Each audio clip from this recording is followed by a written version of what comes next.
तो चलिए आज एक ऐसी डिजिटल लड़ाई की कहानी में चलते हैं जो कोड और वायरस से नहीं बल्कि इंसानों के दिलों और दिमाग से लड़ी गई थी। जरा सोचिए, पिछले अटैक के बाद 3 महीने की एकदम शांति। शहर में सब कुछ नॉर्मल है। रवि और उसका एआई पार्टनर एआईवीए एक बेहतरीन टीम बन चुके हैं। और फिर अचानक शहर की हर स्क्रीन पर यह मैसेज फ्लैश होता है और सारी शांति भंग हो जाती है।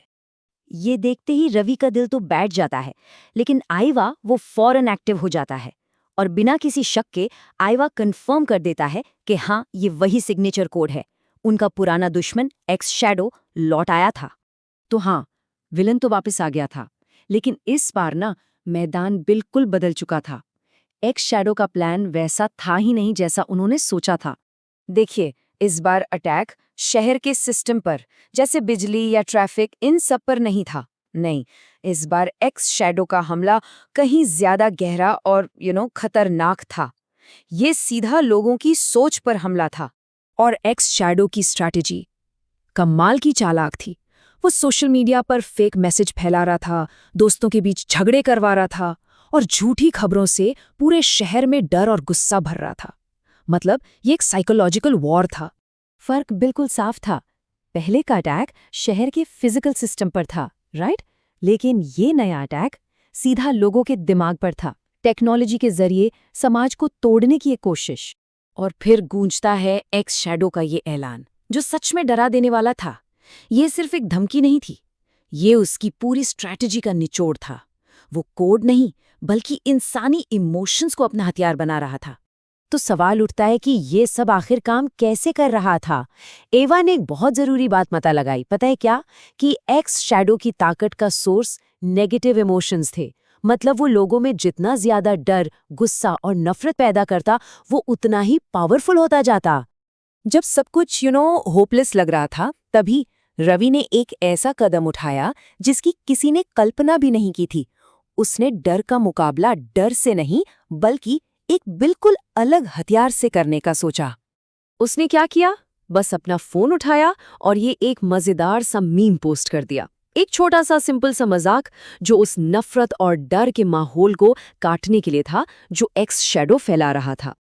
और अचानक एआईवीए डेटा एनालाइज करते हुए कुछ अजीब नोटिस करता है। रवि का ये कदम, जो शायद बचकाना लग रहा हो, असल में एक डिजिटल काउंटर वायरस की तरह काम कर रहा था। हंसी सच में एक दवा बन रही थी। रवि का लॉजिक ना बहुत सिंपल लेकिन बहुत गहरा था। सोच के देखिए, अगर लोग डरे हुए हैं, अलग थलग हैं, तो उन्हें कंट्रोल करना आसान है। लेकिन अगर वो एक दूसरे से जुड़े हुए हैं, हंस रहे हैं, तो डर अपने आप ही खत्म हो जाता है।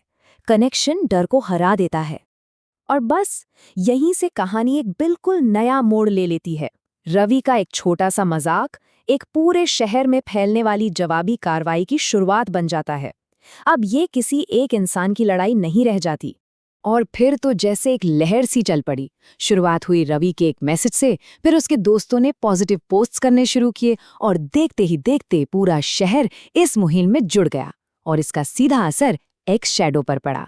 वो कमजोर होने लगा। तो सबसे इम्पॉर्टेंट बात क्या थी कि ये लड़ाई कोड या फायरवॉल से लड़ी ही नहीं गई। ये इंसानी कनेक्शन, एकजुटता और पॉजिटिविटी से लड़ी गई थी। एक टेक्निकल प्रॉब्लम का एकदम ह्यूमन सॉल्यूशन। और फिर आता है वो मोमेंट जब लड़ाई का पासा पूरी तरह से पलट जाता है। एक्स शैडो का सिस्टम इतनी ज्यादा पॉजिटिविटी झेल ही नहीं पाता। वो जिस नेगेटिविटी पर जिंदा था, अब उसी की कमी से उसका सिस्टम फेल होने लगता है। तो आखिर में ये सिर्फ एक विलन की हार नहीं थी, ये एक बहुत बड़ी जीत थी। और इससे कुछ बहुत जरूरी बातें सीखने को मिलती हैं। आइवा इस कलेक्टिव पावर को एक नाम देता है, ह्यूमन इमोशन नेटवर्क। और जैसे ही ये नेटवर्क पूरी तरह से एक्टिवेट होता है, एक तेज रोशनी फैलती है और एक्स शैडो का सिग्नल हमेशा के लिए गायब हो जाता है। बाद में जब सब शांत हो जाता है, तो आइवा रवि से इस कहानी का सबसे गहरा सच कहता है। वो कहता है, टेक्नोलॉजी पावरफुल है, पर इंसानियत उससे भी ज्यादा। और ये बात कितनी सही है। और आखिर में इन दोनों पार्टनर्स के बीच एक हल्का फुल्का मजेदार सा मोमेंट आता है। रवि कहता है कि अच्छा, आगे से ना मैं पासवर्ड खुद याद रखूंगा। जिस पर एआई वा फौरन जवाब देता है, ऑलरेडी बैक्ड अप। उनके रिश्ते की खूबसूरती इसी में है। तो कहानी यहाँ खत्म होती है, लेकिन एक सवाल के साथ, क्या ये सच में अंत है या फिर कुछ और आने वाला है? ये कहानी हमें इस एक सवाल के साथ छोड़ जाती है कि क्या हमारी इस कनेक्टेड दुनिया में खतरे हमेशा किसी न किसी नए रूप में लौटते रहेंगे। ये एक ऐसा ख्याल है जो जरूर सोचने पर मजबूर करता है।